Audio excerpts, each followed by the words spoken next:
Cumprimento a todos com a paz do Senhor, amém? Cumprimento a todos com a paz do Senhor, amém? Quantos estão alegres, diga glória a Deus. Deus é bom, irmãos, amém? Você que toma posse do seu exemplar bíblico, por gentileza, abra comigo no livro do Evangelho de Jesus, segundo escreve Mateus, capítulo 17, verso 16 em diante. Quantos irmãos se localizam, eu quero externar a minha alegria, a minha gratidão a Deus por essa oportunidade. O projeto Celebrai é o projeto que mais tem salvado vidas, alcançado famílias através da eficácia da palavra. Quero aqui externar minha alegria e gratidão a Deus pela vida do pastor Joel.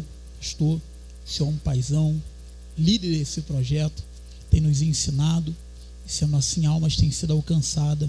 O céu sempre está em festa através deste projeto que nasceu no coração de Deus. Felipe, gratidão pela sua vida, um irmão a qual o céu colocou na minha vida, e sendo assim o próprio Deus preservou a nossa amizade. Quero louvar a Deus e externar minha alegria pela vida do pastor Zioran. Deus abençoe, obrigado pela receptividade, nos receber com carinho.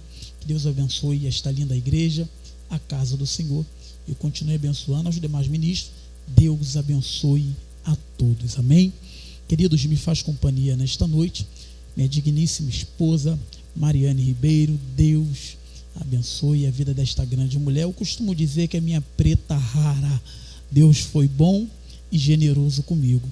E faz companhia também pastor Marcelo, meu irmão, minha prima Ayla, meu tangedor já está ali, Eric. Deus abençoe em nome de Jesus, amém, irmãos? Quantos acharam? Diga glória a Jesus.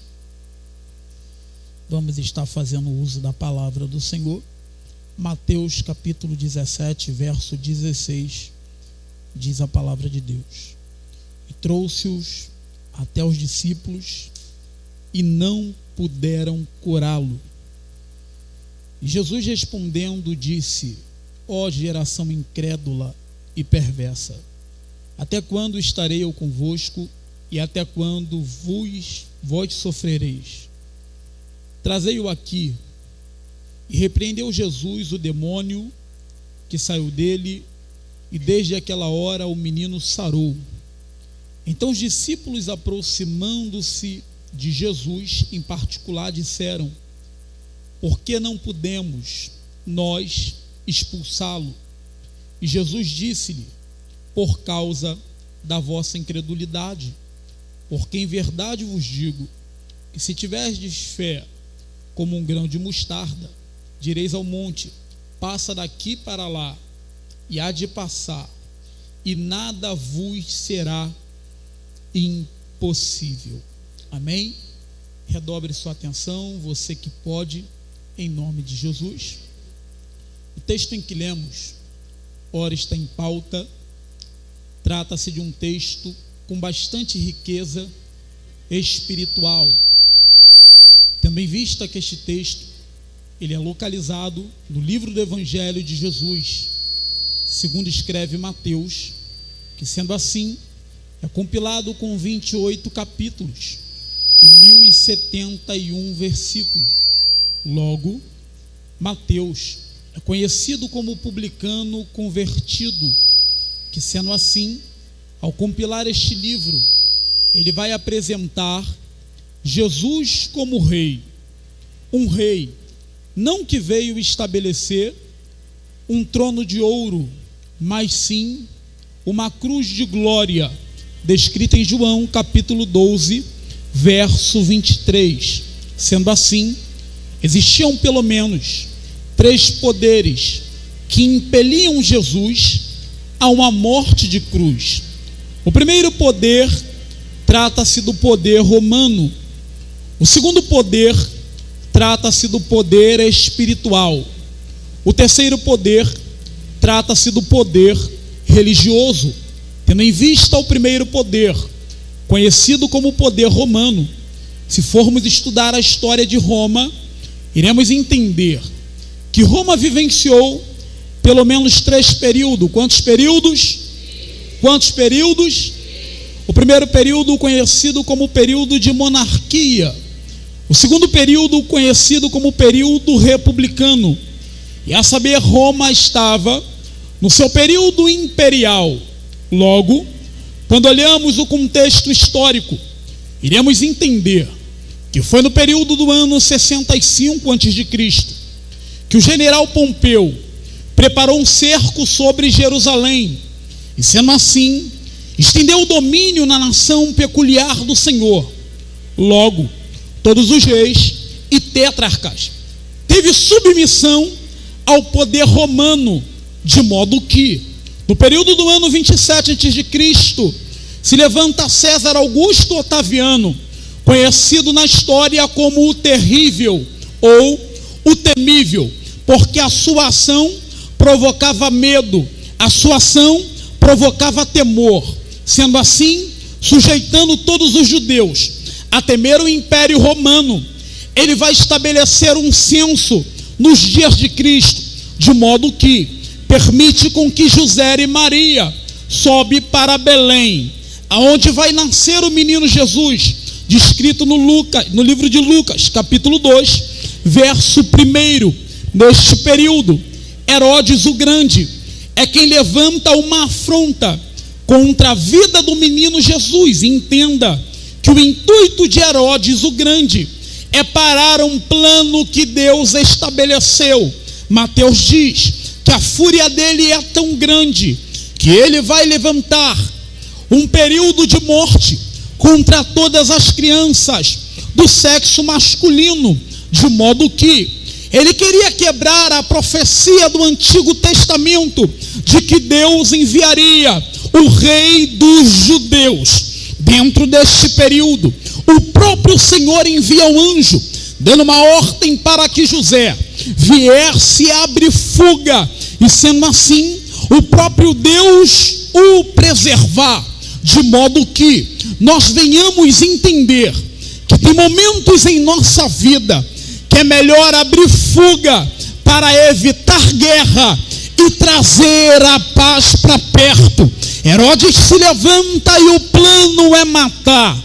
Herodes se levanta e o plano é acabar com o plano que Deus preparou, de modo que quem prepara o plano para ter morte é que vai morrer, e Deus preserva a vida do menino Jesus, porque o problema de todo o poder romano é achar que pode fazer aquilo que quer. O problema do poder romano é querer trazer a glória para si. É por isso que quando Herodes o Grande vai morrer, vai começar a governar na Judéia Arquelau, na Galiléia Antipas, Filipe II vai governar nas regiões do Reino do Norte com sensação de poder. Eles acham que pode fazer o que quer. Por que não lembrar de Herodes ou Agripas, que no capítulo 12 do livro de Lucas, quando ele escreve ao Atos dos Apóstolos, ele vai narrar que Pedro, depois de ser preso, Herodes se levanta, estava furioso com os de Tiro e Sidom. Porém, Herodes tinha uma oratória tão boa que ao começar a dar o seu discurso com vestimenta real, diz a história que ao raiar do sol, o clarão do sol bate nas suas vestimentas, e Lucas diz em Atos dos Apóstolos que o povo começa a aclamar: voz de Deus e não de homem, voz de Deus e não de homem, voz de Deus e não de homem. E por Herodes não glorificar a Deus, o anjo vai ferir, porque se tem uma coisa que Deus ama é ser adorado, e cá para nós, Deus não divide a sua adoração com ninguém. Não pegou? Eu vou de novo. Se tem uma coisa que Deus ama é ser adorado, e Deus não divide a sua glória com ninguém. O problema de todo Herodes, que tem um bom sermão, uma boa oratória, uma boa retórica, é querer pregar pregar para ser bajulado, é querer falar para receber a glória para si. Só que eu vim dizer para alguém que Deus não divide a sua glória com ninguém. Deus não trabalha com quem constrói palco. Deus trabalha com quem levanta altar. É por isso que disse Etã, no Salmo 89, verso 20: eu achei Davi meu servo, e com santo óleo eu ungi. Deus não trabalha com quem canta bem. Deus não trabalha com quem prega bem. Deus trabalha com verdadeiros adoradores. Pode não ter nome, mas se vem o servidor, vai tocar, vai tocar, vai tocar, vai tocar, vai tocar. Abre a boca! Cadê? Esse eu vou se tem adorador. Levante as suas mãos. Faz o barulho que o diabo não gosta. Enquanto muitos preparam culto para si, querem a glória para si, eu vim para declarar a glória dele, o poder dele, a majestade dele. Abre a boca aí. Entregue o glória a quem é de direito. Entregue o glória a quem é de direito. Entregue o glória a quem é de direito.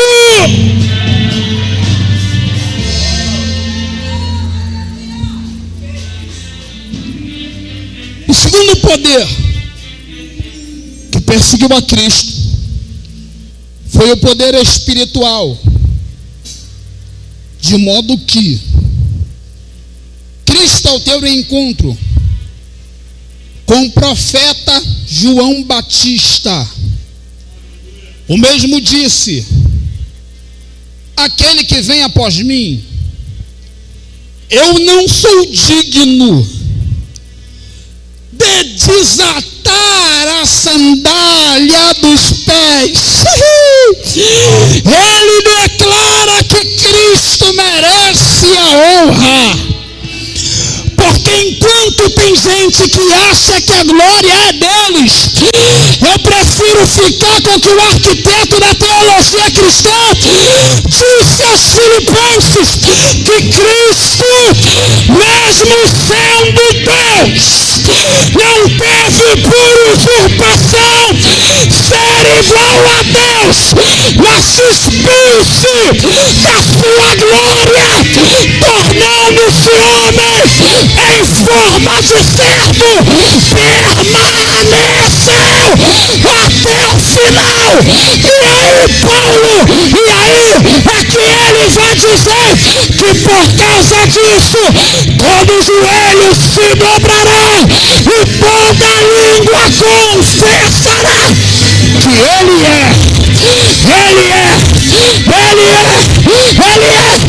Então, portanto, entretanto, todavia, abre a boca para adorar a Ele aí.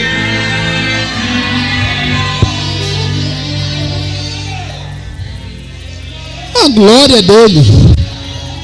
Você pode dizer isso para alguém para mim continuar?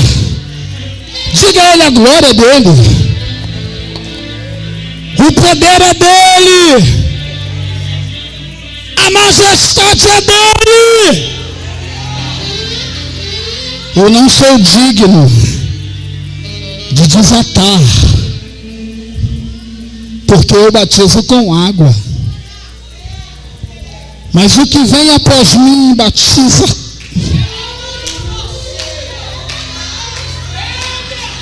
Ematicalamentúria.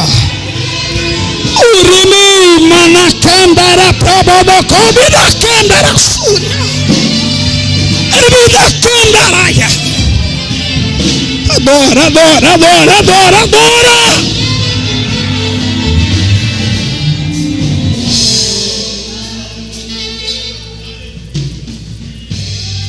Ele batiza Jesus.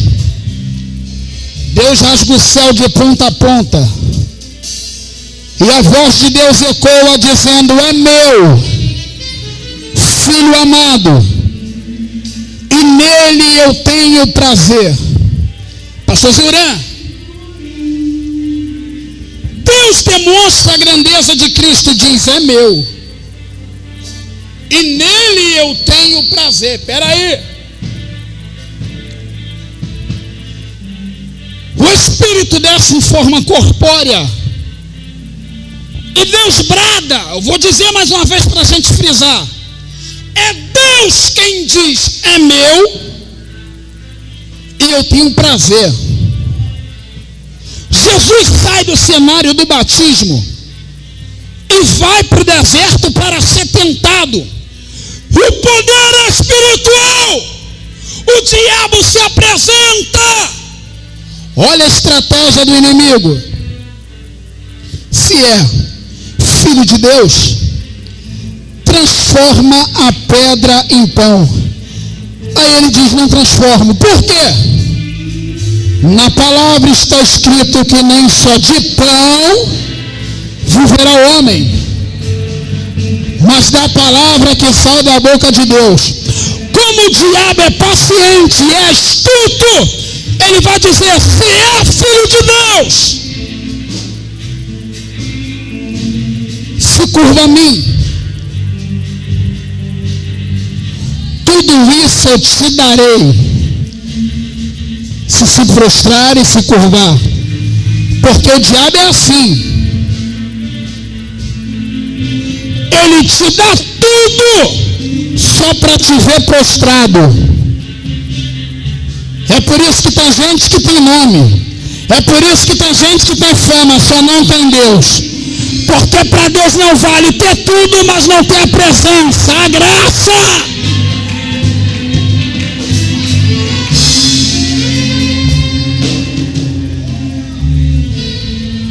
Se é filho de Deus, lança-te daqui de cima.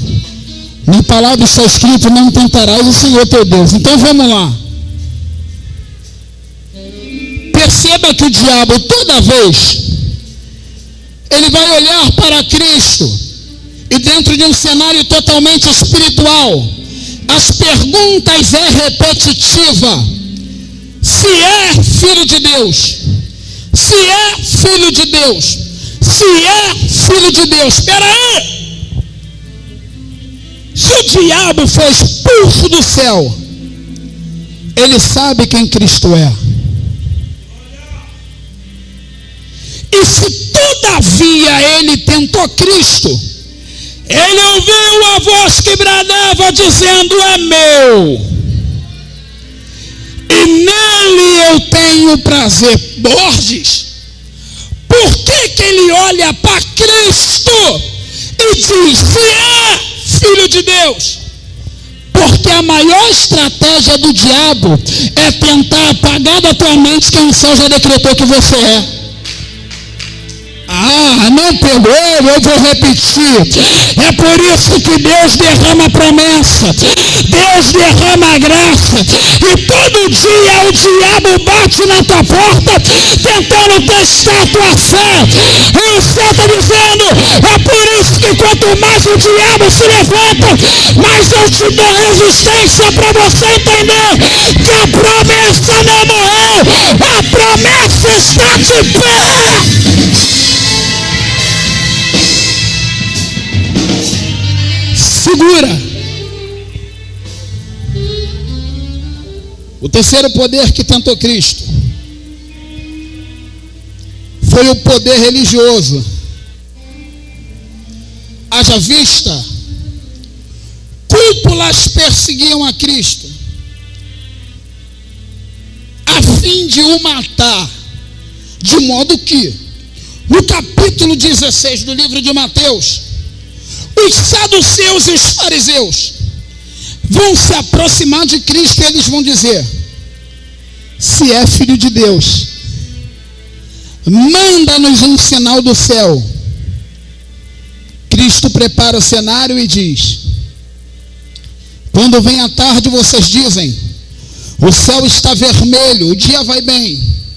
Logo pelo fim da tarde, chegando a noite, vocês olham novamente e dizem: está vermelho, sombrio, lá vem tempestade. Como podem conhecer o céu por fora? mas não conhecer o lado de dentro. Portanto, nenhum sinal lhe será dado, senão o sinal de Jonas, porque todo religioso é assim. Ele conhece o exterior, mas não conhece o interior.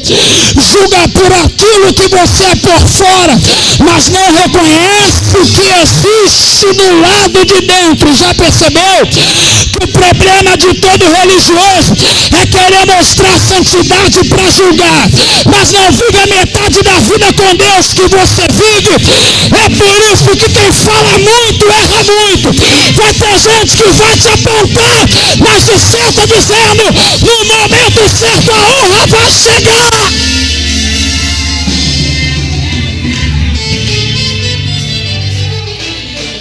Aí Jesus atravessa, pastor Joel.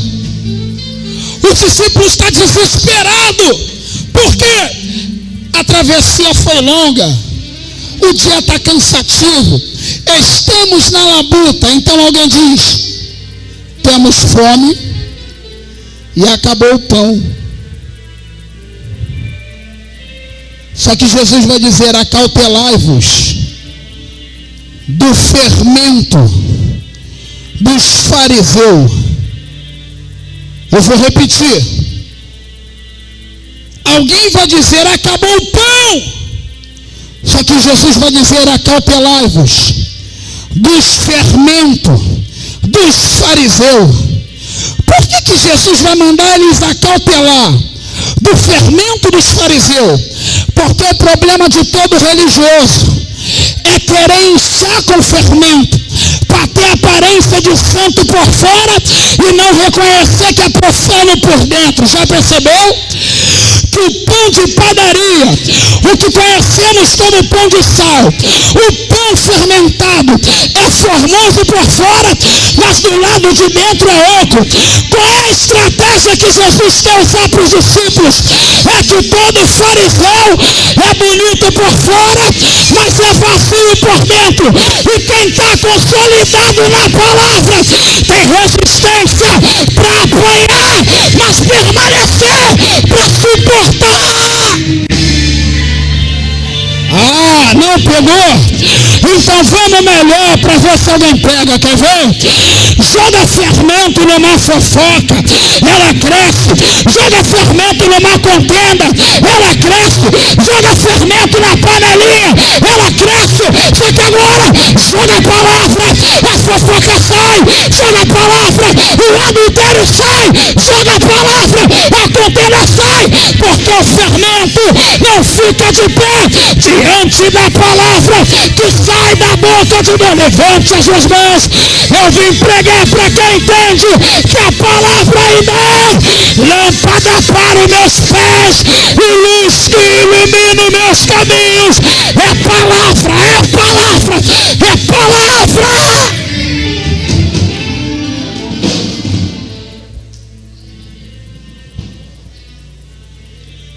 Acautelai-vos do fermento dos fariseus.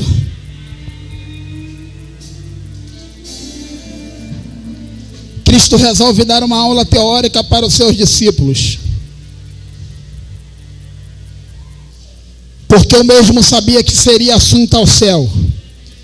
Ele se revela aos seus discípulos no momento da transfiguração no monte. Ele prediz acerca da sua morte e crucificação. E perceba que com Cristo é assim. Primeiro, ele prepara na teórica, e depois Cristo te coloca para exercer a prática. A grande realidade é que surge na história um homem. Perceba que o problema que ele está é semelhante aos nossos. Quem aqui nunca teve um problema familiar? Só que ele chega, ele vai atrair a atenção de Cristo. Por mais que a multidão se aproxima, o texto diz que ele não se limita ao processo que está passando, mas ele vai se curvar e vai chamar a atenção de Cristo. Quando ele chama a atenção de Cristo, o texto diz que Jesus apresenta os discípulos para expulsar o demônio que estava no jovem lunático. E sabe qual é o problema? É que os discípulos andou com Cristo tanto tempo, aprendeu com Cristo tanto tempo, mas na hora de exercer mostraram que não aprendeu nada. Porque se tem gente que tem aparência de discípulo, se diz que é discípulo, mas na verdade não tem receita e remédio para curar quem está doente, na verdade não é um discípulo, é só frustrá-lo se titulando a ser aquilo que não é.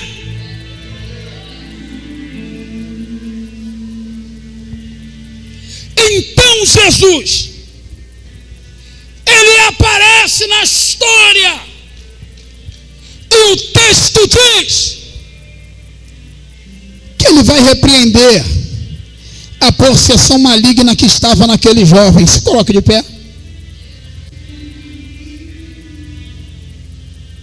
Quando o texto diz que Jesus repreende a possessão maligna que estava naquele jovem, eu entendo que não foi por causa dos discípulos, não foi por causa da multidão, foi por causa de um pai que está em guerra, mas chega no cenário para adorar e entrega a ele o que é de direito. Eu não sei quem vem comigo, mas eu vim pregar para quem chegou quebrado, e o céu está dizendo que o Deus que habita no alto e sublime trono, ele habita no coração contrito e quebrantado. É por isso que pode estar quebrado, mas Deus habita em você. Pode estar ferido, mas Deus habita em você. Pode estar na prova, mas Deus habita em você. O céu me trouxe aqui para dizer para alguém: eu conheço a tua fragilidade, e mesmo com pouca força, guardar minha palavra e não me negaste. É por isso que nessa noite o céu te dá resistência para suportar, o céu te dá resistência para entregar, o céu te dá resistência para alcançar. Coloque a mão no teu coração. Ele olha para os discípulos e diz assim: ó geração incrédula, porque se tem uma coisa que Jesus entende, é que a incredulidade tem o poder, pastor José Antônio, de aprisionar a nossa fé e nos limitar de alcançar aquilo que ninguém alcançou. Quem andou com Cristo tanto tempo não teve fé para expulsar aquilo que quem nunca andou com ele, ao se prostrar e adorar, conseguiu alcançar o que ninguém alcançou. Não entendeu? A tua fé ainda tem poder de fazer Deus se levantar do trono e enviar anjos ao teu respeito para guardar de todos os caminhos. Levante as duas mãos. Eu vim profetizar que enquanto tu adora aqui, Deus está indo lá, está indo lá, está indo lá, está indo lá, está indo lá, está indo lá. Abre a boca para adorar, abre a boca para adorar. Enquanto a igreja adora, tem cadeias caindo por terra. Enquanto a igreja adora, tem cadeias caindo por terra. Enquanto a igreja adora, ele vai lá, ele vai lá, ele vai lá. Bendito Deus, eterno Pai. Neste momento, graças te damos, Senhor, porque estamos certos de que nenhum poder pode parar a unção que foi plantada em nossas vidas. Estamos de pé, estamos em guerra e estamos proibidos de parar. Você que crê nessa palavra, levante as duas mãos e aplauda a Deus.